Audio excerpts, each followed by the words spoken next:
세계 문명 아카이브 고대 인도 편. 광활한 인더스강 유역에서 인류의 위대한 고대 문명 중 하나가 싹트기 시작했다.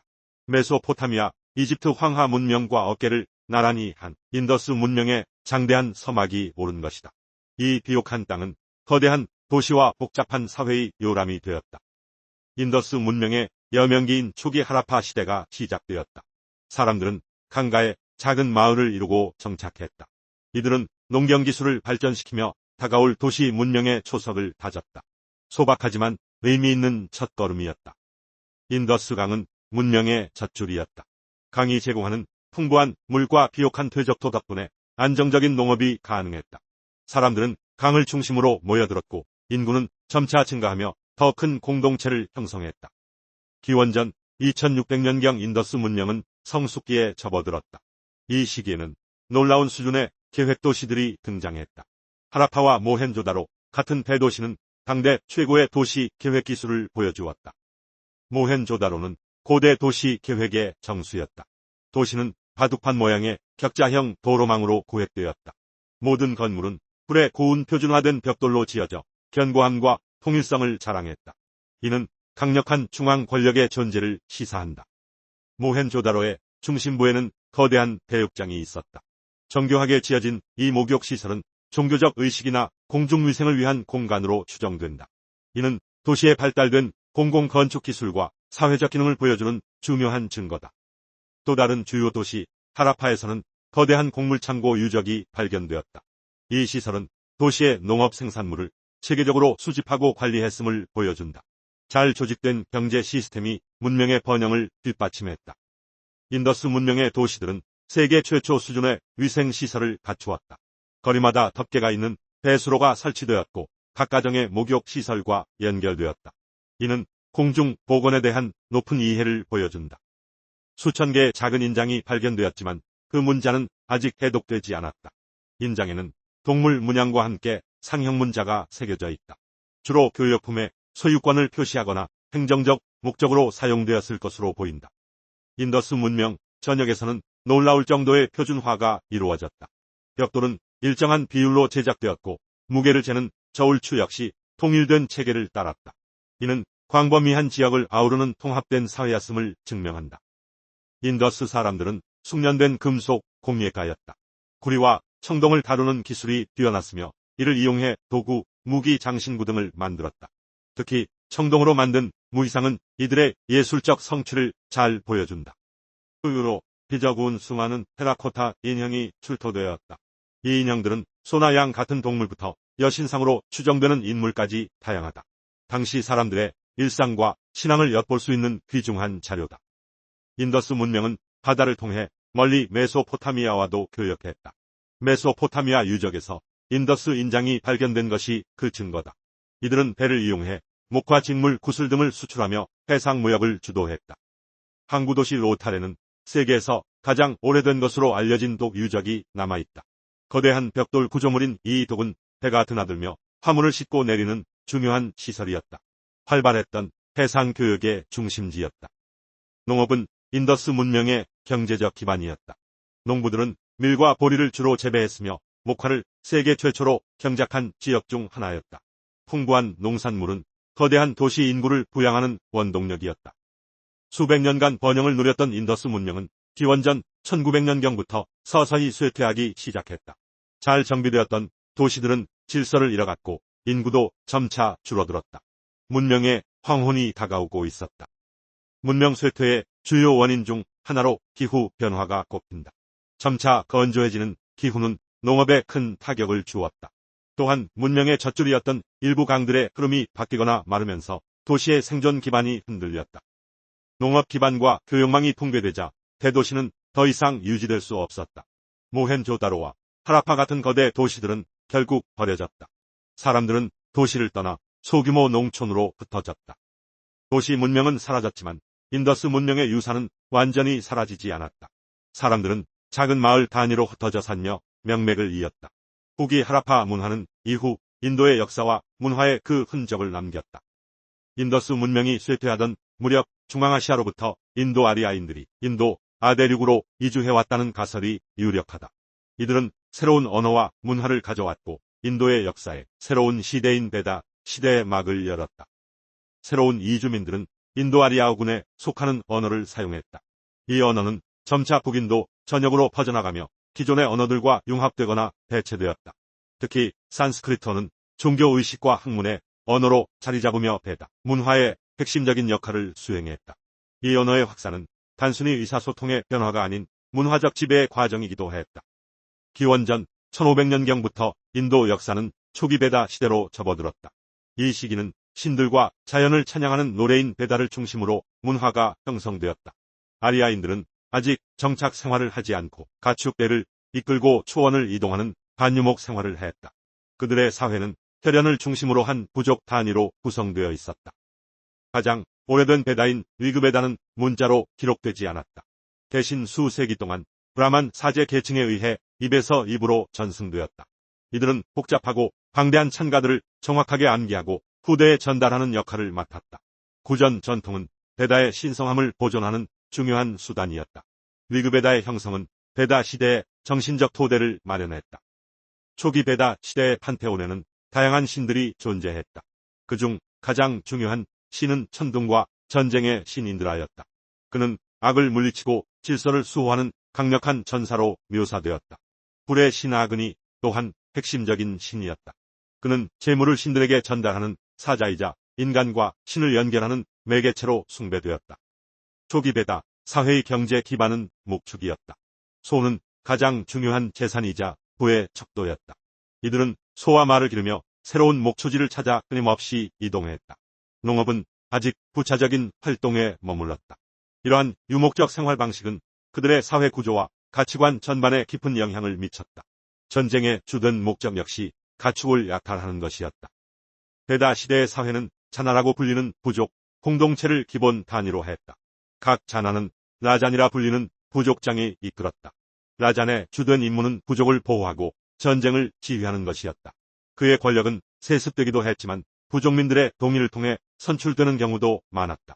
충성의 대상은 영토가 아닌 부족 그 자체였다. 베다 종교의 핵심은 야즈나라고 불리는 희생제사였다. 사제들은 불을 피우고 정화된 버터인 기와 곡물 등을 제물로 바쳤다. 이를 통해 신들의 호의를 얻고 세상의 질서를 유지하고자 했다. 또한 환각성 식물로 만든 음료인 소마를 마시는 의식도 중요했다. 소마는 신들과의 합의를 이끄는 신성한 음료로 여겨졌다. 기원전 1000년경을 기점으로 베다 시대는 큰 전환을 맞이했다. 아리아인들은 인더스강 유역을 넘어 동쪽의 겐지스강 유역으로 활동 무대를 옮겼다. 이 과정에서 철기 기술이 도입되었고 사회는 더욱 복잡하고 계층화된 구조로 발전하기 시작했다. 유목 생활은 점차 정착, 농경 생활로 대체되었다. 겐지스강 유역은 비옥한 충족토와 풍부한 수자원을 갖추고 있어 농사의 이상적인 환경이었다. 베다 부족들은 이 새로운 땅으로 이주하여 정착하기 시작했다. 이 동쪽으로의 이동은 인도 역사의 중심 무대를 펀잡 지방에서 겐지스 평원으로 옮기는 결정적인 계기가 되었다. 이곳에서 새로운 문명의 서막이 열렸다. 후기 베다 시대의 가장 중요한 기술적 변화는 철기의 사용이었다. 철로 만든 도끼는 겐지스 유역의 빽빽한 삼림을 개간하는 데 매우 효과적이었다. 철제 쟁기는 단단한 땅을 깊게 갈 수 있게 하여 농업 생산력을 획기적으로 증대시켰다. 철기 기술의 도입은 사회 변화를 가속화하는 핵심 동력이었다. 철기 농기구의 보급과 함께 농업은 사회의 중심 산업으로 자리 잡았다. 특히 벼농사가 널리 확산되면서 안정적인 식량 확보가 가능해졌다. 이는 인구 증가로 이어졌고 사람들은 더 이상 목초지를 찾아 이동할 필요 없이 한 곳에 영구적으로 정착했다. 견고한 마을과 도시의 기반이 이때부터 닦이기 시작했다. 정착 생활이 보편화되면서 사회 구조도 변화했다. 혈연 중심의 부족, 공동체 잔화는 특정 영토를 기반으로 하는 잔화파다로 발전했다. 이는 초기 국가의 형태로 부족장 라자는 이제 영토를 다스리는 왕이 되었다. 왕은 수도를 정하고 조세 제도를 마련하며 점차 중앙 집권적인 권력을 구축해 나갔다. 후기 베다 시대에는 새로운 베다 문헌들이 편찬되었다. 사마베다는 리그베다의 찬가에 곡조를 붙여 제사 때 노래로 부를 수 있도록 만든 것이다. 야주르베다는 제사를 집행하는 구체적인 절차와 기도문을 산문 형태로 담고 있다. 이는 종교의식이 점차 정형화되고 전문화되었음을 보여준다. 네 번째 베다인 아타르바베다는 다른 베다들과 성격이 조금 다르다. 여기에는 질병 치료나 재앙을 막기 위한 주문과 주술적인 내용이 많이 포함되어 있다. 이는 당시 엘리트 계층의 공식적인 종교 의례와는 다른 일반 민중들의 현실적인 믿음과 소망을 반영하고 있다. 민간 신앙의 모습을 엿볼 수 있는 중요한 자료다. 후기 베다 시대에 이르러 인도 사회의 특징적인 신분 제도인 바르나 제도가 성립되었다. 사회 구성원은 브라만, 크샤트리아, 바이샤, 수드라의 네 계급으로 구분되었다. 이 제도는 직업과 역할에 따라 사회를 나누고 각자의 의무를 규정했다. 바르나 제도는 이후 수천 년간 인도 사회에 깊은 영향을 미쳤다. 바르나 제도의 최상위에는 브라만이 있었다. 이들은 사제이자 학자로서 종교 의례를 독점하고 지식을 전수하는 역할을 맡았다. 그 아래에는 크샤트리아 계급이 있었다. 이들은 왕과 귀족 무사 계급으로 정치와 군사를 담당하며 사회를 통치하고 보호하는 임무를 지녔다. 이 두 계급이 사회의 지배층을 형성했다. 세 번째 계급인 바이샤는 농민, 상인, 수공업자 등 평민 생산자 계층이었다. 이들은 사회의 경제 활동을 책임지며 국가의 세금 부담을 졌다. 가장 낮은 계급은 수드라였다. 이들은 육체노동에 종사하며 상위 세 계급에 봉사하는 역할을 맡았다. 이들은 사회의 기반을 이루는 다수였지만 많은 제약을 받았다. 브라만 계급의 권위가 높아지면서 종교의식은 점점 더 복잡하고 거대해졌다. 특히 왕들은 자신의 권력을 과시하기 위해 아슈바베다와 같은 대규모 희생제사를 거행했다. 이러한 제사는 막대한 비용과 시간이 소요되었으며 오직 전문적인 브라만 사제들만이 집전할 수 있었다. 제사의식의 복잡화는 브라만의 사회적 지위를 더욱 공고히 했다. 형식적인 제사의식에 대한 반성과 함께 새로운 사상적 흐름이 나타났다. 우파니샤드는 베다의 마지막 부분을 이루는 철학서로 오이서라고도 불린다. 스승과 제자의 대화 형식으로 구성된 이 문헌들은 외부적인 제사보다 내면의 깨달음과 우주의 근본 원리에 대한 사유를 강조했다. 이는 인도 철학의 새로운 지평을 열었다. 우파니샤드 철학의 핵심은 브라흐만과 아트만 사상이다. 브라흐만은 우주의 근본 실체이자 궁극적 원리를 의미한다. 아트만은 개인의 내면에 존재하는 참된 자아, 즉 영혼을 가리킨다. 우파니샤드는 이 둘이 본질적으로 하나라는 버마이려 사상을 제시했다. 이 깨달음을 통해 윤회의 고통에서 벗어날 수 있다고 가르쳤다. 후기 베다 시대에 이르러 새로운 사상이 싹트기 시작했다. 삶이 죽음으로 끝나는 것이 아니라 또 다른 삶으로 이어진다는 윤회, 즉 삼사라의 개념이 형성된 것이다. 이것은 끝없이 반복되는 탄생과 죽음의 고리였다. 사람들은 이 굴레의 의미를 고뇌하기 시작했다. 윤회의 고리를 움직이는 원동력은 카르마, 즉 법이었다. 선한 행위는 좋은 결과를 낳고 악한 행위는 나쁜 결과를 낳는다는 인과응보의 법칙이다. 카르마는 현세의 선뿐만 아니라 다음 생의 운명까지 결정하는 도덕적 우주 법칙으로 자리 잡았다. 끝없는 윤회와 카르마의 굴레는 곧 고통으로 인식되었다. 이 고통에 사슬을 끊고 영원한 자유를 얻으려는 열망이 생겨났다. 이것이 바로 해탈, 즉 목샷. 목샷은 당시 사상가들의 궁극적인 목표였으며 새로운 종교와 철학을 탄생시키는 원동력이 되었다. 이 시기 인도의 정신세계를 집대성한 두 편의 위대한 서사시가 구전되기 시작했다. 라마야나와 마하바라타가 그것이다.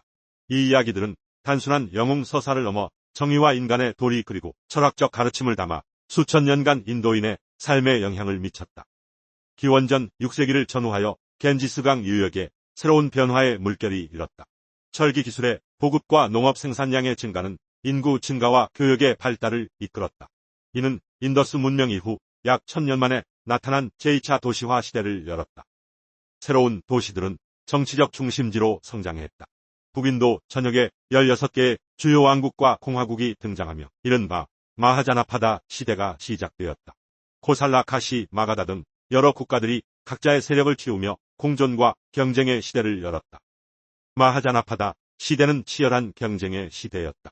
각 왕국들은 비옥한 겐지스 평원의 농경지와 부유한 교역로를 차지하기 위해 끊임없이 전쟁을 벌였다. 이 시기는 강력한 군사력과 교묘한 외교술이 국가의 운명을 좌우하는 양육강식의 장이었다. 수많은 왕국들 가운데 마가다 왕국이 점차 두각을 나타내기 시작했다. 겐지스 강 하류의 전략적 요충지에 위치한 마가다는 풍부한 철광석과 강력한 군사력을 바탕으로 주변국들을 압도하며 새로운 강자로 떠올랐다. 통일 제국의 서막이 열리고 있었다. 마가다의 성장을 이끈 인물은 하리안카 왕조의 빈비사라 왕이었다. 그는 정복 전쟁과 혼인 동맹을 통해 영토를 확장하고 효율적인 행정 체계를 구축했다. 그의 통치 아래 마가다는 북인도에서 가장 강력한 국가의 기틀을 다졌다. 빈비사라의 아들 아자타샤트루는 아버지를 유폐하고 왕위에 올랐다. 그는 아버지보다 더욱 공격적인 정복 군주였다. 코살라 왕국을 정복하고 겐지스강 유역에 대한 지배권을 확립하며 마가다의 패권을 더욱 공고히 했다. 정치적 격변과 사회적 변화는 기존의 가치관에 대한 깊은 회의를 낳았다. 사람들은 베다의 권위와 브라만의 제사의식에 의문을 품기 시작했다. 삶의 고통과 본질에 대한 새로운 해답을 찾으려는 지적인 탐구가 인도 전역에서 활발하게 일어났다. 이러한 시대적 배경 속에서 사문, 즉 슈라마나로 불리는 새로운 유형의 사상가들이 등장했다.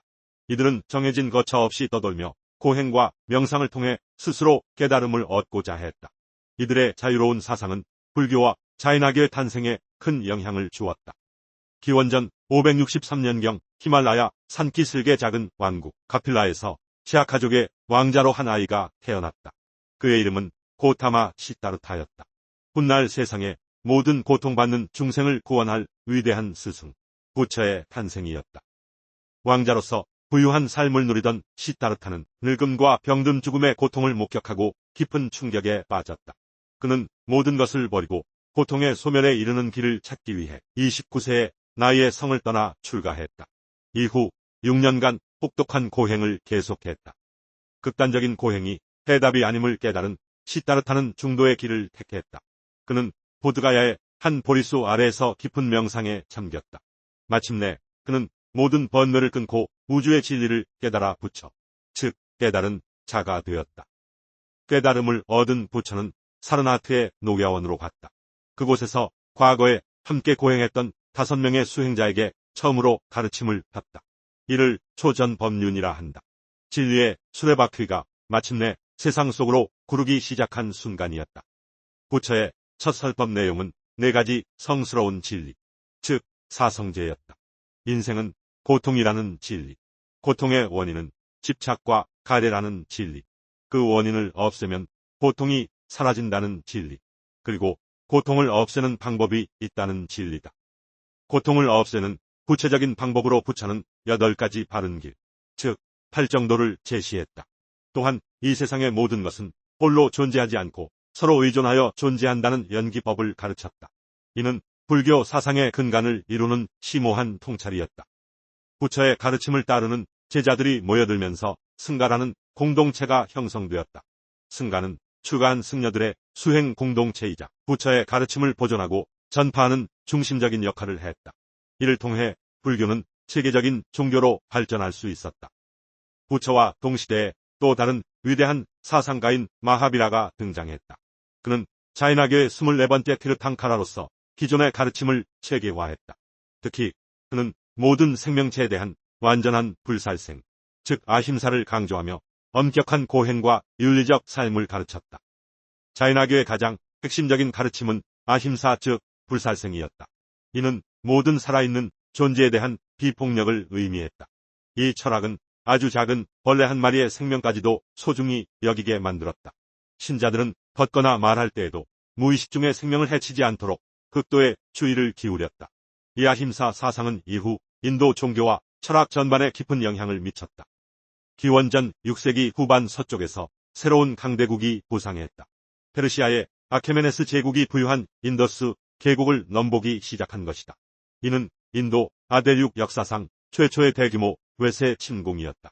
이 사건은 이 지역의 정치 지형의 거대한 변화를 예고하는 서막과도 같았다. 인도는 새로운 시대를 맞이하고 있었다. 페르시아의 왕 다리우스 1세는 인더스 계곡을 성공적으로 정복했다. 이 지역은 그의 광대한 제국에서 가장 부유한 사트라피, 즉 속주가 되었다. 인더스 속주는 페르시아 국고에 막대한 양의 사금을 공물로 바쳤다. 인더스 강은 페르시아 세계의 새로운 동쪽 경계선이 되었다. 페르시아의 지배는 약 2세기 동안 지속되었다. 이는 인도 북서부에 지울 수 없는 흔적을 남겼다. 페르시아에서 사용되던 아람 문자는 이 지역에서 카로슈티 문자로 발전했다. 페르시아의 행정기술과 화폐 제도 역시 인도에 도입되었다. 이 시기는 인도와 페르시아 문화가 독특하게 융합되는 계기가 되었다. 기원전 327년 또 다른 위대한 정복자가 서쪽에서 나타났다. 페르시아 제국을 정복한 마케도니아의 알렉산더였다. 그는 이제 인도의 문 앞에 서 있었다. 세상의 끝에 도달하고자 했던 그의 원정은 인도 역사의 전설적인 장으로 기록될 운명이었다. 기원전 326년 알렉산더는 파우라바 왕국의 포로스 왕과 맞섰다. 히다스페스 전투는 젤룸 강둑에서 벌어졌다. 이 전투는 알렉산더의 원정 중 가장 힘겨운 싸움 중 하나였다. 포로스 군대의 강력한 전투 코끼리들은 마케도니아 군마들을 공포에 떨게 만들었다. 알렉산더는 승리했지만 포로스 왕의 용기와 위엄에 깊은 감명을 받았다. 어떻게 대우받고 싶냐는 질문에 포로스는 왕답게 대우해달라고 답했다. 알렉산더는 그의 왕국을 돌려주었을 뿐만 아니라 더 넓은 영토를 하사했다. 둘 사이에는 상호 존중의 관계가 형성되었다. 알렉산더는 겐지스 평원으로 더 깊이 진군하고 싶었다. 하지만 그의 병사들은 오랜 원정에 지쳐 향수병에 시달렸다. 그들은 수년간 광활한 대지를 가로질러 행군해왔다. 히파시스강에 이르자 군대는 반란을 일으켰다. 그들은 더 이상의 동진을 거부했고 알렉산더는 결국 발길을 돌려야 했다. 알렉산더가 북서부를 뒤흔드는 동안 겐지스 평원은 강력한 왕조가 지배하고 있었다.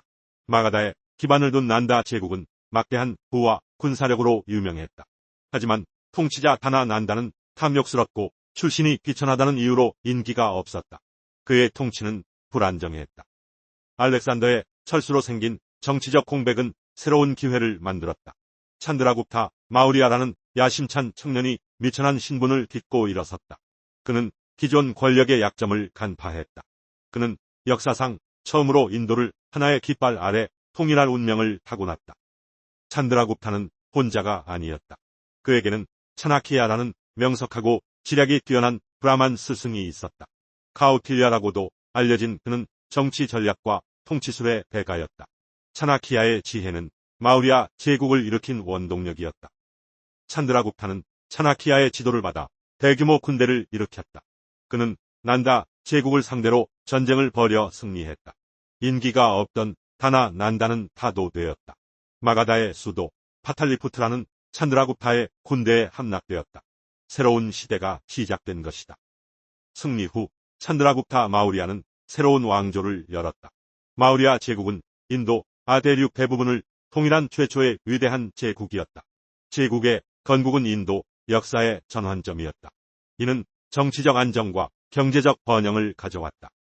차나키아의 정치 철학은 아르타시아스트라라는 책에 자세히 서술되어 있다. 이 고대 논문은 통치술 경제 정책, 군사 전략과 같은 주제를 다룬다. 권력을 획득하고 유지하는 방법에 대한 군주를 위한 실용적인 안내서다. 오늘날까지도 정치학의 고전으로 남아있다. 알렉산더 사후 그의 장군 셀레우코스 1세가 동방 영토를 장악했다. 그는 알렉산더가 정복했던 인도 영토를 되찾으려 했다. 이는 찬드라굽타 마우리아와의 충돌로 이어졌다. 두 거대한 세력은 제국의 북서쪽 국경에서 격돌했다. 마우리아 군대는 더 우월했다.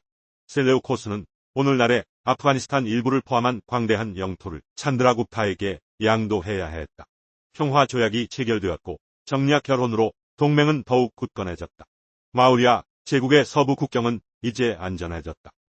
조약의 일환으로 셀레우코스는 메가스테네스라는 사절을 마우리아 궁정으로 보냈다. 그는 수도 파탈리푸트라에서 수년간 머물렀다. 그가 관찰한 마우리아 시대 인도의 모습은 인디카라는 책으로 편찬되었다. 이 책은 당시 인도에 대한 귀중한 외부의 시각을 제공한다. 메가스테네스는 파탈리푸트라를 웅장하고 번영하는 도시로 묘사했다. 수많은 탑과 성문을 갖춘 거대한 목책이 도시를 보호했다. 황제의 궁전은 페르시아 수도의 화려함에 필적한다고 전해진다. 이 도시는 상업과 문화의 중심지였다. 마우리아 제국은 고도로 중앙 집권화된 국가였다. 복잡한 관료 체계가 세금 징수부터 공공사업까지 모든 것을 관리했다. 방대한 첩보망은 황제에게 제국 곳곳에 정보를 전달했다. 이 효율적인 행정 시스템은 광대한 제국을 유지하는 핵심이었다. 자이나교 전승에 따르면 찬드라구타는 말년에 왕위에서 물러났다. 그는 자이나교 승려가 되어 단식으로 생을 마감했다. 그의 아들 빈두사라가 왕위를 계승했다. 빈두사라는 아버지가 물려준 거대한 제국을 유지했다. 그는 제국의 영토를 남쪽으로 더욱 확장했다. 그의 아들 위대한 아소카를 위한 무대가 마련되고 있었다. 찬드라구타의 아들 빈두사라는 아버지의 유업을 이어받아 제국을 남쪽으로 확장했다. 그는 데칸 고원 대부분을 정복하며 마우리아의 영토를 크게 넓혔다. 그의 통치 아래 제국은 인도, 아대륙의 거의 전역을 아우르게 되었다. 남쪽 끝의 일부 왕국을 제외하고는 모두 마우리아의 지배하에 들어갔다. 빈두사라의 아들 중 한 명인 아소카는 어린 시절부터 총명하고 용맹했다. 그는 왕자로서 제국의 여러 지역에서 총독으로 복무하며 통치 경험을 쌓았다. 특히 반란을 진압하는 과정에서 그의 군사적 재능과 리더십이 두각을 나타냈다. 하지만 그는 왕위 계승 사열에서 다른 형제들에게 밀려 있었다. 빈두사라 왕이 세상을 떠나자 왕자들 사이에 치열한 왕위 계승 전쟁이 벌어졌다. 전설에 따르면 아소카는 자신의 형제들을 대부분 제거하고 왕좌를 차지했다고 전해진다. 이 피비린내 나는 투쟁은 약 4년간 계속되었으며 제국을 혼란에 빠뜨렸다. 아소카의 잔혹함과 야망이 드러나는 시기였다. 마침내 모든 경쟁자를 물리친 아소카는 마우리아 제국의 세 번째 황제로 공식 즉위했다. 그는 파탈리푸트라에서 화려한 대관식을 열고 자신의 시대를 선포했다. 초기 그의 통치는 강력한 군사력을 바탕으로 한 철권 통치였다. 제국의 안정을 되찾고 중앙 집권 체제를 더욱 공고히 하는 데 집중했다. 아소카는 제국의 통일을 완성하기 위해 남동부의 독립 왕국 칼린가를 침공했다. 칼린가는 강력하게 저항했고 이는 인도 역사상 가장 치열하고 거대한 전쟁 중 하나로 기록되었다. 아소카는 압도적인 군사력으로 칼린가를 밀어붙였고 마침내 승리를 거두었다. 하지만 그 대가는 상상 이상으로 컸다. 칼린가 전쟁의 결과는 참혹했다. 수십만 명의 병사와 민간인이 목숨을 잃거나 포로로 잡혔다. 강은 피로 물들었고 들판은 시체로 뒤덮였다. 전쟁이 끝난 후 아소카 왕이 마주한 것은 승리의 환호가 아닌 죽음과 파괴의 참상뿐이었다. 이 끔찍한 광경은 그의 마음에 깊은 상처를 남겼다.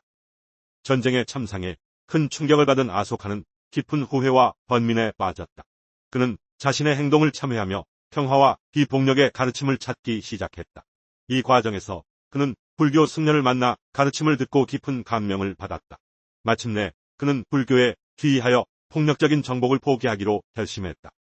불교에 귀의한 아소카는 자신의 통치 이념을 완전히 바꾸었다. 그는 무력에 의한 정복을 의미하는 대리고사 즉 전쟁의 북소리를 멈추었다. 대신 올바른 가르침에 의한 통치를 의미하는 담마고사 즉 법의 북소리를 울리겠다고 선언했다. 이는 인도 역사상 전례 없는 통치 철학의 전환이었다. 아소카의 담마는 특정 종교가 아닌 보편적인 윤리 규범에 가까웠다. 그는 모든 생명에 대한 존중과 자비, 부모에 대한 효도, 관용과 진실을 강조했다. 그는 담마를 통해 제국의 다양한 민족과 종교를 하나로 통합하고 평화로운 사회를 건설하고자 했다. 이는 그의 통치 핵심 원리가 되었다. 아소카는 자신의 담마를 백성에게 알리기 위해 제국 전역에 돌기둥을 세웠다. 이 석주에는 그의 칙령이 새겨졌다. 석주는 정교하게 다듬어졌으며 꼭대기에는 사자나 코끼리 같은 동물이 조각되었다. 이는 왕의 권위와 함께 그의 새로운 통치 이념을 상징하는 기념물이었다. 아소카의 칙령은 주로 브라흐미 문자로 새겨졌다. 브라흐미 문자는 이후 인도와 동남아시아 여러 문자의 조상이 된 중요한 문자 체계다.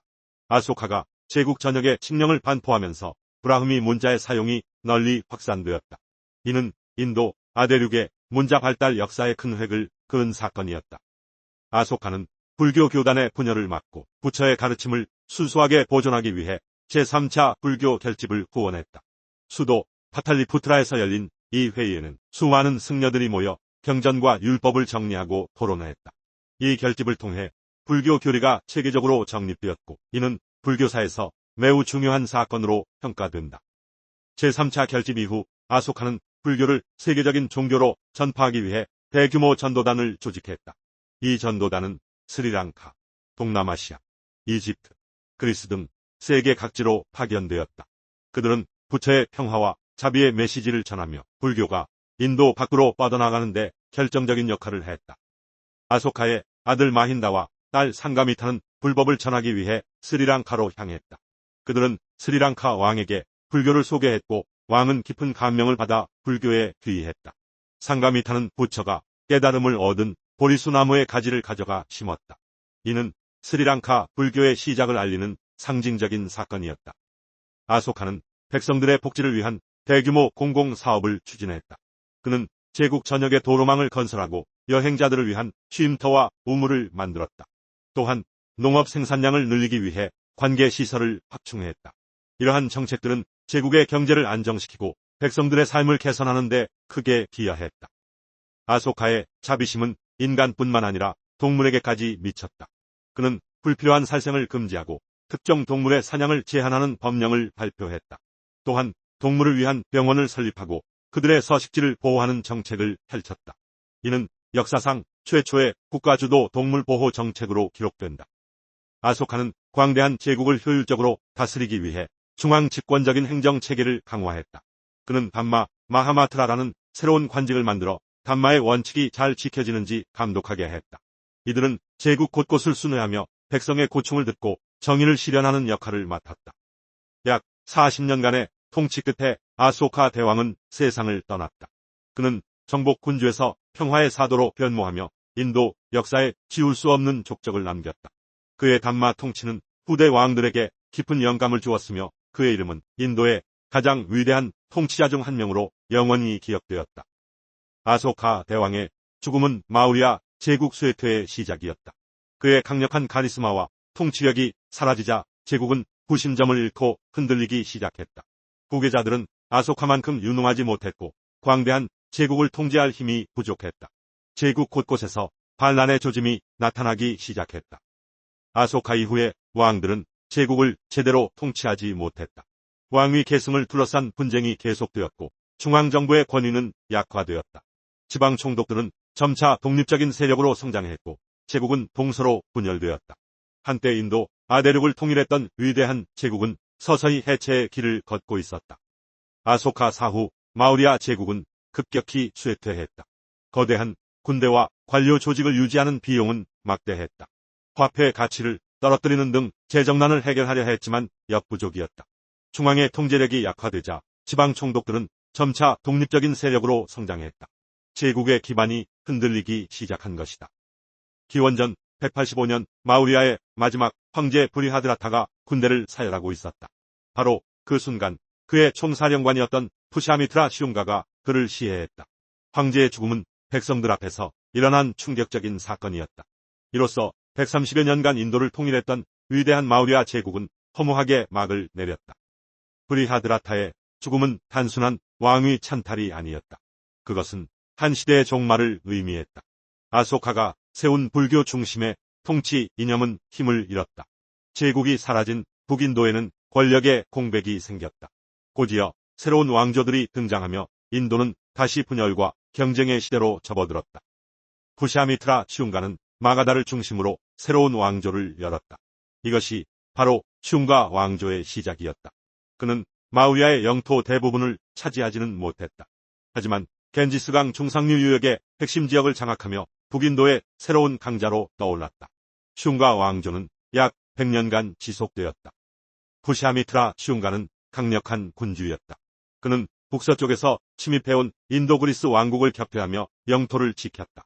또한 베다 시대의 전통의식인 아슈바메다, 즉 말 희생제를 2번이나 거행했다. 이를 통해 자신의 왕권이 정통성을 가졌음을 과시하고 브라만 세력의 지지를 확보했다. 시움가 왕조의 등장은 브라만교 부흥의 신호탄이었다. 마우리아 시대에 번성했던 불교는 상대적으로 위축되었다. 푸샤미트라가 불교를 탄압했다는 기록도 전해진다. 이 시기부터 브라만들은 사회적 지위를 회복하기 시작했고 힌두교의 여러 경전들이 체계적으로 정리되기 시작했다. 알렉산더 대왕의 후예들이 세운 박트리아 왕국은 점차 인도로 세력을 확장했다. 이들을 인도 그리스 왕국이라 부른다. 데메트리오스 1세는 힌두 쿠시 산맥을 넘어 펀자브 지역까지 진출했다. 이들의 침입은 슝가 왕조에게 큰 위협이었으며 인도 북서부의 정치 지형을 바꾸어 놓았다. 인도 그리스 왕국의 가장 유명한 왕은 메난드로스 1세였다. 인도에서는 밀린다 왕으로 알려져 있다. 그는 탁실라를 수도로 삼고 펀자브에서 마투라에 이르는 넓은 영토를 다스렸다. 그의 주화는 인도 전역에서 발견될 정도로 교역을 활발하게 펼쳤으며 그는 불교에 깊은 관심을 보였다. 메난드로스 왕과 불교 승려 나가세나의 대화를 기록한 책이 바로 밀린다 방하, 즉 밀린다 왕의 질문이다. 이 경전에서 왕은 윤회와 무아 등 불교의 심오한 교리에 대해 묻는다. 나가세나는 지혜로운 비유로 답한다. 이 책은 동서양 사상이 만나는 지점을 보여주는 귀중한 자료다. 인도 그리스 왕국은 헬레니즘 문화를 인도에 직접적으로 전파했다. 특히 그리스의 사실적인 조각 기술은 인도의 불교 미술에 큰 영향을 주었다. 인간의 모습으로 부처를 표현하는 불상이 처음 만들어지기 시작했다. 이는 훗날 화려하게 꽃 피울 간다라 미술의 중요한 밑거름이 되었다. 슝가 왕조의 후기 왕들은 무능했고 권력은 점차 신하들에게 넘어갔다. 기원전 73년 마지막 슝가 왕 데바부티가 그의 브라만 신하였던 바수데바 칸바에게 살해당했다. 바수데바는 칸바 왕조를 세웠다. 하지만 칸바 왕조는 45년간 겨우 명맥만 유지하는 약한 세력이었다. 북인도가 혼란스러운 동안 데칸 고원에서는 새로운 강자가 등장했다. 바로 사타바하나 왕조였다. 이들은 안드라 지역에서 발흥하여 마하라슈트라 일대를 장악했다. 마우리아 제국의 행정 제도를 계승하고 북과 남을 잇는 교역로를 통제하며 강력한 세력으로 성장했다. 사타바하나 왕조의 가장 위대한 군주는 가우타미푸트라 사타카른이었다. 그는 서부의 사카족을 격퇴하고 남부의 여러 세력을 복속시키며 왕조의 최전성기를 이끌었다. 그는 자신을 유일한 브라만이라 칭하며 브라만교를 후원했지만 다른 종교에도 관용적인 정책을 펼쳤다. 사타바하나 왕조는 인도양 해상 무역을 통해 막대한 부를 쌓았다. 인도의 향신료와 식물 보석 등이 로마 제국으로 수출되었다. 그 대가로 로마의 금화가 인도로 대량 유입되었다. 남인도 해안 곳곳에서 발견되는 로마 주화들은 당시 활발했던 국제교역의 생생한 증거다. 동부 오디시아 지역에서는 체디 왕조가 세력을 키웠다. 이 왕조의 가장 유명한 왕은 카라벨라였다. 그는 자이나교의 독실한 신자였지만 강력한 정복 군주이기도 했다. 그는 북으로는 마가다를 남으로는 판디아 왕국까지 공격했다. 그의 업적은 우다야길이 동굴의 비문에 자세히 기록되어 있다. 한편 인도 최남단에서는 새로운 문화의 시대가 열리고 있었다. 기원전 3세기경부터 약 600년간 이어진 이 시기를 상감시대라고 부른다. 상감은 타밀어 시인들의 모임을 의미한다. 이 시기 남인도는 북인도와는 다른 독자적인 정치와 문화 공동체를 형성하며 발전했다. 상감시대 남인도는 세계의 주요 왕국이 지배했다. 케랄라 지역의 체라 왕국과 카베리강 유역의 촐라 왕국, 그리고 마두라이를 중심으로 한 판디아 왕국이 그들이다. 이들 3국은 서로 경쟁하고 동맹을 맺으며 남인도의 역사를 주도했다. 이들의 경쟁 구도는 오랫동안 지속되었다. 상감시대의 가장 위대한 유산은 바로 타밀어로 쓰인 방대한 양의 문학 작품들이다. 이 시들은 사랑과 전쟁 영웅과 일상 등 삶의 다양한 모습을 노래했다. 상감 문학은 고대 타밀 사회의 모습과 사람들의 생각을 엿볼 수 있는 귀중한 창이다. 드라비다 문화의 정수를 보여준다. 중앙아시아의 유목 민족이었던 스키타이인, 즉 사카족이 박트리아를 거쳐 인도 북서부로 밀려 들어왔다. 이들은 인도 그리스 왕국의 세력을 약화시키고 펀자브와 구자라트 지역에 정착했다. 이들의 등장은 북인도의 정치적 혼란을 더욱 가중시키는 계기가 되었다. 인도에 정착한 사카족은 사트라프라는 총독 칭호를 사용하며 여러 왕조를 세웠다. 그중 가장 오래 지속된 세력이 바로 서부 사트라프 왕조다. 이들은 구자라트와 말와 지역을 중심으로 약 350년간 통치했다. 사타바하나 왕조와 오랫동안 경쟁하며 서인도 역사의 중요한 축을 담당했다. 서인도에서는 사카족의 서부 크샤트라파 왕조가 세력을 떨쳤다. 그중 가장 위대한 통치자는 루드라다만 1세였다.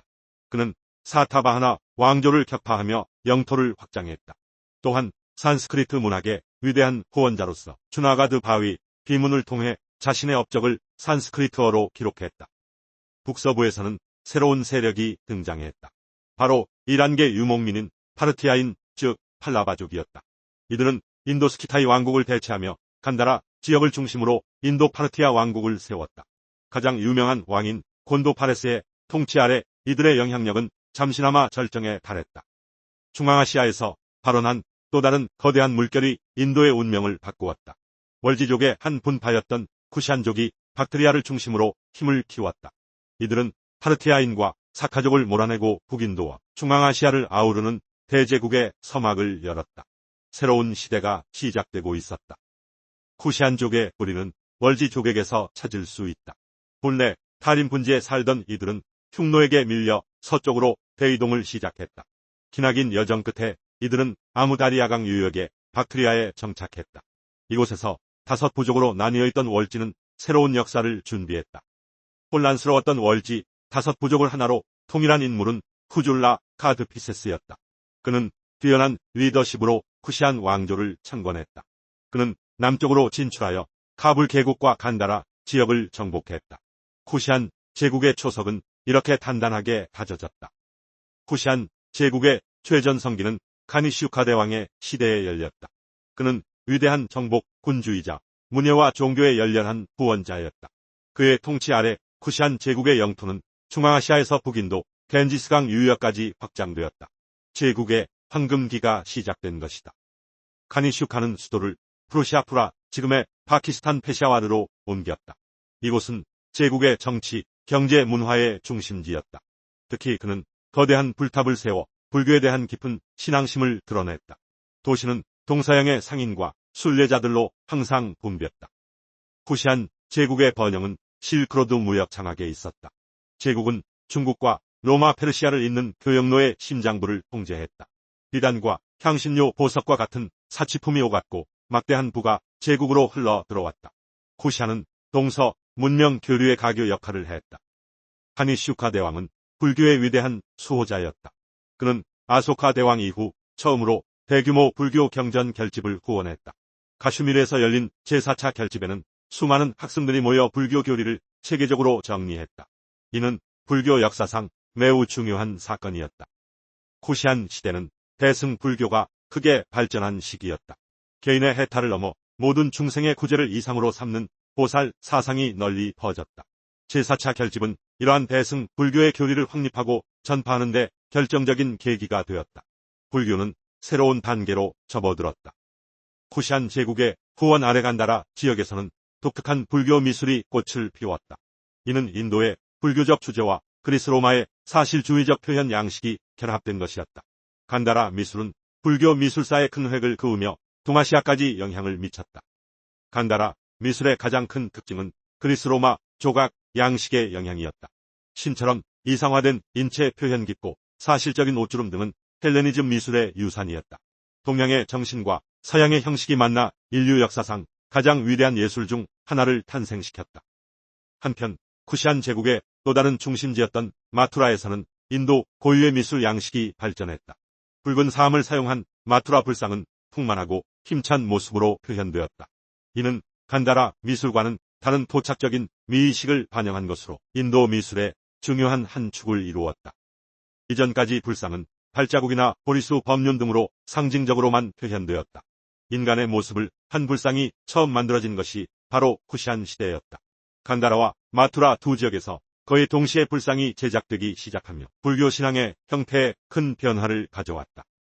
쿠시안 제국은 종교적으로 매우 관용적인 사회였다. 카니슈카를 비롯한 황제들은 불교뿐만 아니라 조로아스터교, 힌두교, 그리스 신들까지 포용했다. 당시 발행된 주화에는 다양한 문화권의 신들이 새겨져 있어 제국의 종교적 혼합주의를 명확히 보여준다. 정치적 안정과 경제적 번영, 종교와 문화의 융합. 카니슈카 시대의 쿠시안 제국은 명실상부한 황금기를 맞이했다. 동서 문명의 교차로에서 제국은 독창적이고 찬란한 문화를 꽃피웠다. 그 영향력은 국경을 넘어 멀리까지 뻗어나갔다. 그러나 영원한 제국은 없었다.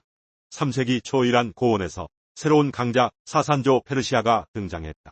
이들은 파르티아를 무너뜨리고 서쪽에서 쿠시안 제국을 강하게 압박하기 시작했다. 제국의 서부 영토는 점차 사산조의 영향력 아래 놓이게 되었다. 서쪽에서는 사산조의 침략이 계속되었고 내부에서는 지방 세력들이 성장하며 제국은 흔들리기 시작했다. 중앙의 통제력은 약화되었고 광대했던 제국은 여러 개의 작은 세력으로 분열되었다. 쿠시안의 영광은 서서히 저물어갔다. 쿠시안 제국이 쇠퇴하면서 북인도는 다시 정치적 분열기로 접어들었다. 수많은 소왕국과 공화국들이 난립하며 패권을 다투었다. 한동안 강력한 중앙 권력이 사라진 공백기가 이어졌다. 인도는 새로운 통일 제국의 등장을 기다리고 있었다. 혼란의 시대 속에서 새로운 왕조의 씨앗이 싹트고 있었다. 겐지스강 중류의 마가다 지역에서 작은 왕국의 지배자였던 스리 굽타가 굽타 왕조의 기틀을 마련했다. 비록 시작은 미미했으나 그의 후손들은 인도의 고전 문화를 완성할 위대한 제국을 건설하게 된다. 기원 후 320년경 겐지스강 유역의 작은 왕국 마가다에서 새로운 왕조가 시작되었다. 찬드라 굽타 1세가 즉위하며 굽타 왕조의 서막을 열었다. 그는 리차비 공주와의 결혼을 통해 정치적 기반을 다졌고 이는 제국 건설의 중요한 발판이 되었다. 찬드라 굽타 1세는 자신을 마하라자디라자, 즉 왕중의 위대한 왕이라 칭했다. 이 칭호는 단순한 군주를 넘어선 패자로서의 지위를 선언하는 것이었다. 그의 권위는 주변의 여러 군소 왕국들을 압도하며 새로운 제국의 등장을 알리는 신호탄이었다. 아버지의 뒤를 이은 사무드라 굽타는 굽타 제국의 본격적인 팽창을 이끌었다. 그는 뛰어난 군사 전략가이자 야심찬 정복 군주였다. 그의 군대는 북인도의 여러 왕국을 차례로 정복하며 굽타의 깃발 아래 통일의 기틀을 마련했다. 사무드라 굽타의 정복 활동은 쉼 없이 이어졌다. 그는 단 한 번의 패배도 기록하지 않은 무패의 정복자로 알려졌다. 그의 놀라운 군사적 업적과 광대한 정복 영토 때문에 후대의 역사가들은 그를 인도의 나폴레옹이라 부르기도 했다. 사무드라 굽타의 업적은 알라하바드에 세워진 석주에 상세히 기록되었다. 이 비문에는 그가 정복한 왕들과 지역의 이름이 나열되어 있다. 또한 그의 통치, 철학과 예술에 대한 후원 등 다양한 면모를 엿볼 수 있는 귀중한 역사 자료다. 사무드라 굽타는 아리아바르타로 불리던 북인도 지역의 9왕을 정복하고 그들의 영토를 제국에 완전히 병합했다. 이로써 겐지스강 유역을 중심으로 한 북인도 대부분이 굽타의 직접적인 통치 아래 놓이게 되었다. 진정한 통일 제국이 탄생한 것이다. 그의 원정은 남쪽으로도 향했다. 그는 닥시나파타로 알려진 남인도의 12왕을 굴복시켰다. 하지만 영토를 병합하는 대신 조공을 받고 왕위를 유지시켜주는 정책을 폈다. 이를 통해 굽타 제국의 영향력은 인도 아대륙 전역으로 확대되었다. 광대한 정복을 마친 사무드라 굽타는 고대베다 시대의 의식인 아슈바메다, 즉 마사를 거행했다. 신성한 말을 1년간 자유롭게 풀어놓은 뒤 희생 제물로 바치는 이 의식은 그의 절대적인 주권을 인도 전역에 과시하는 상징적인 행위였다. 사무드라 굽타의 뒤를 이은 아들 찬드라 굽타 2세는 제국의 황금기를 열었다. 그는 비크라마디티아, 즉 무용의 태양이라는 칭호로 더 널리 알려졌다. 그의 통치 아래 굽타 제국은 군사적, 경제적, 문화적으로 최전성기를 맞이했다. 찬드라 굽타 2세의 시대는 인도의 고전 문화가 만개한 황금기로 평가받는다. 정치적 안정과 경제적 번영을 바탕으로 문학과 예술, 과학과 수학 등 모든 분야에서 눈부신 발전이 이루어졌다. 인도의 역사에서 가장 빛나는 시대 중 하나였다. 찬드라 굽타 2세의 가장 큰 군사적 업적은 서인도를 지배하던 서부 사트라프를 정복한 것이다. 수세기 동안 이어져 온 사카족의 통치를 끝내고 구자라트와 말와 지역을 제국의 판도에 넣었다. 이 승리는 제국에 막대한 부를 안겨주었다. 서부 사트라프 정복으로 굽타 제국은 서해안의 중요한 항구들을 장악하게 되었다. 이를 통해 로마 제국을 비롯한 서방 세계와의 해상 무역을 독점할 수 있었다. 향신료와 비단, 보석 등이 오가는 교역은 제국의 부를 더욱 증대시켰다. 굽타 제국의 수도 파탈리푸트라는 세계적인 대도시로 번영했다. 웅장한 궁전과 수많은 사원, 대학과 병원 등이 자리 잡고 있었다. 잘 정비된 도시 계획과 풍요로운 시민들의 생활은 제국의 힘과 안정을 보여주는 증거였다. 찬드라 굽타 2세는 서부 지역 통치를 위해 우자인을 제2의 수도로 삼았다. 우자인은 상업의 중심지였을 뿐만 아니라 천문학과 수학이 크게 발달한 학문의 도시였다. 이곳은 굽타 문화의 또 다른 중심지로서 중요한 역할을 수행했다. 찬드라 굽타 2세의 통치 기간에 중국의 승려 법현이 불교 경전을 구하기 위해 인도를 방문했다. 그는 험난한 육로를 통해 인도에 도착하여 10여 년간 머물렀다. 그의 방문은 당시 굽타 사회를 외부인의 시선으로 기록하는 계기가 되었다. 법현은 자신의 여행 경험을 불국기라는 책으로 남겼다. 이 책에는 당시 굽타 제국의 평화롭고 안정된 사회상이 생생하게 묘사되어 있다. 백성들은 부유했고 법률은 관대했으며 도둑이나 범죄가 거의 없었다고 기록했다. 굽타 시대는 불교와 자인화교도 공존했지만 특히 힌두교가 크게 부흥한 시기였다. 굽타 황제들은 힌두교의 후원자를 자처하며 수많은 힌두 사원을 건립했다. 오늘날 우리가 아는 힌두교의 많은 신화와 의례가 이 시기에 체계화되었다. 이 시기에는 특히 비슈누와 시바를 숭배하는 신앙이 대중적으로 크게 확산되었다. 유지의 신 비슈누와 파괴와 창조의 신 시바는 힌두교의 가장 중요한 신으로 자리잡았다. 이들을 묘사한 수많은 조각과 그림이 만들어졌다. 신들의 이야기와 영웅들의 서사시, 왕조의 계보 등을 담은 후라나 문학이 이 시대에 집대성되었다. 고전으로 전해지던 방대한 이야기들이 산스크리트어로 기록되면서 힌두교의 신화 체계가 확립되었다. 이는 후대 인도 문화에 지대한 영향을 미쳤다. 굽타 시대는 고전 산스크리트 문학의 황금기였다. 특히 칼리다사와 같은 위대한 시인이자 극작가가 등장하여 불후의 명작들을 남겼다. 그의 희곡 시아쿤탈라는 인도 문학의 최고봉으로 꼽히며 세계적으로도 높은 평가를 받았다. 굽타 시대는 산스크리트 문학의 황금기이기도 했다. 이 시기를 대표하는 인물은 단연 시인이자 극작가인 칼리다사였다. 그의 대표작 시아쿤탈라는 왕과 숲속 현자의 딸 사이의 사랑과 이별, 그리고 재회를 그린 아름다운 희곡이다. 이 작품은 후대 인도 문학은 물론 세계 문학에도 큰 영향을 미쳤다. 문학뿐만 아니라 과학과 기술 분야에서도 눈부신 발전이 이루어졌다. 수학, 천문학, 의학, 야금술 등 다양한 분야에서 새로운 발견이 쏟아졌다. 왕실의 후원 아래 학자들은 지적 호기심을 마음껏 펼쳤고 이는 인류 지성사의 길이 남을 위대한 업적으로 이어졌다. 굽타 시대는 진정한 지식의 용광로였다. 이러한 과학혁명의 중심에는 천문학자이자 수학자인 아리아바타가 있었다. 그는 자신의 저서 아리아바티아를 통해 수학과 천문학에 대한 포괄적인 이론을 제시했다. 지구가 자전한다는 사실을 주장하고 일식과 월식의 원인을 과학적으로 설명하는 등 그의 이론은 시대를 앞서 나간 것이었다. 인도 수학이 남긴 가장 위대한 유산 중 하나는 바로 숫자 0의 개념이다. 굽타 시대의 수학자들은 0을 단순히 빈자리를 나타내는 기호가 아닌 독립된 숫자로 사용하기 시작했다. 이 혁신적인 개념은 위치, 길도의 발전을 이끌었고 전 세계 수학의 발전에 결정적인 기여를 했다. 아리아바타는 또한 원주율 파이의 근사치를 놀라울 정도로 정확하게 계산했다.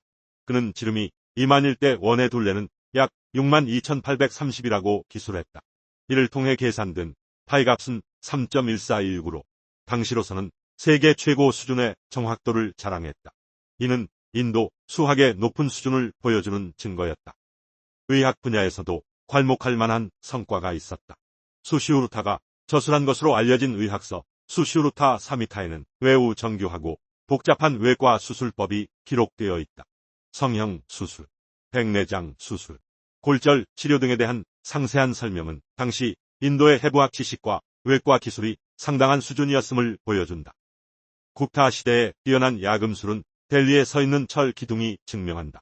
4세기에 세워진 이 거대한 철 기둥은 1600년이 넘는 세월 동안 비바람 속에서도 거의 녹슬지 않았다. 순도 높은 철을 재련하고 부식을 방지하는 고도의 기술력은 현대 과학자들에게도 여전히 경이의 대상이다. 굽타 시대는 인도 미술과 건축의 고전기로 불린다. 이 시기에는 균형과 조화, 그리고 내면의 평온함을 추구하는 독특한 양식이 확립되었다. 특히 굽타 양식의 불상은 이상적인 인간의 모습을 통해 깊은 정신성을 표현했으며 인도 조각 예술의 정점으로 평가받는다. 굽타 시대 미술의 정수는 아잔타 석굴에서 만날 수 있다. 이 거대한 불교 석굴 사원의 벽면은 화려하고 정교한 벽화로 가득 차 있다. 부처의 전생 이야기를 담은 자타카, 설화를 비롯해 당시의 생활상을 엿볼 수 있는 그림들은 생생한 색채와 풍부한 감정 표현으로 보는 이를 압도한다. 굽타 시대 말기에는 또 다른 위대한 석굴 사원인 엘로라의 조성이 시작되었다. 아잔타가 주로 불교 석굴로 이루어진 것과 달리 엘로라는 힌두교와 불교, 자이나교 사원이 함께 자리 잡게 된다. 이는 당시 사회에 존재했던 종교적 관념과 조화의 정신을 상징적으로 보여준다. 굽타 시대는 인도 최초의 독립된 구조를 가진 석조 사원이 등장한 시기이기도 하다. 초기의 사원들은 평평한 지붕과 성소를 갖춘 작고 단순한 형태였다. 비록 소박한 시작이었지만 이는 후대 인도의 웅장하고 화려한 힌두 사원 건축의 초석을 다진 중요한 발걸음이었다. 굽타 황제들의 오랜 평화로운 통치는 사회와 경제에 큰 안정을 가져왔다. 농업은 경제의 근간이었고 국내외 교역 또한 활발하게 이루어졌다. 이러한 번영은 굽타 시대의 찬란한 문화적, 과학적 성취를 뒷받침하는 튼튼한 토대가 되었다. 굽타 제국의 경제적 번영은 화폐에서도 잘 드러난다. 굽타 왕들은 기나라라고 불리는 아름답고 정교한 금화를 대량으로 발행했다.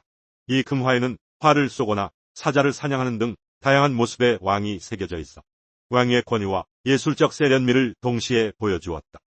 굽타 제국의 교역로는 서쪽뿐만 아니라 동남아시아로도 뻗어 있었다. 인도의 상인과 선원, 승려들은 바다를 건너 오늘날의 인도네시아, 캄보디아, 베트남 등지에 도달했다. 이러한 교류는 단순한 물자 교환을 넘어 문화적 교류로 이어졌다.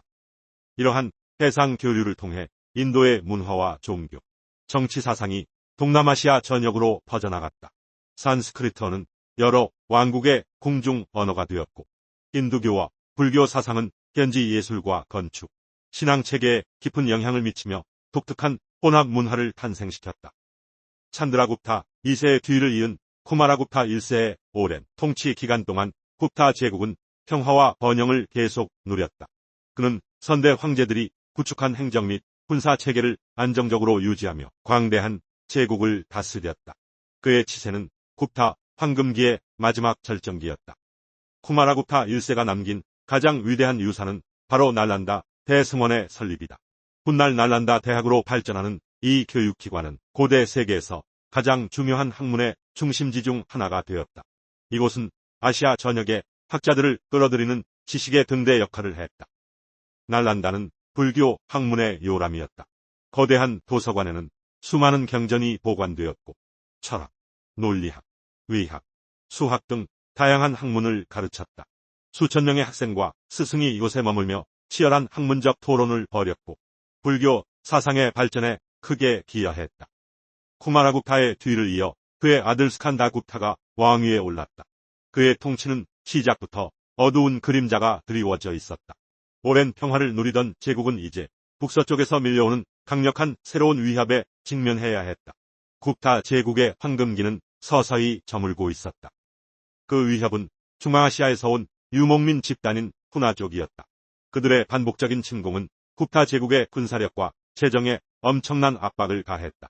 스칸다굽타는 용감하게 싸워 이들을 격퇴했지만 계속되는 전쟁은 제국의 국력을 심각하게 소모시켰다.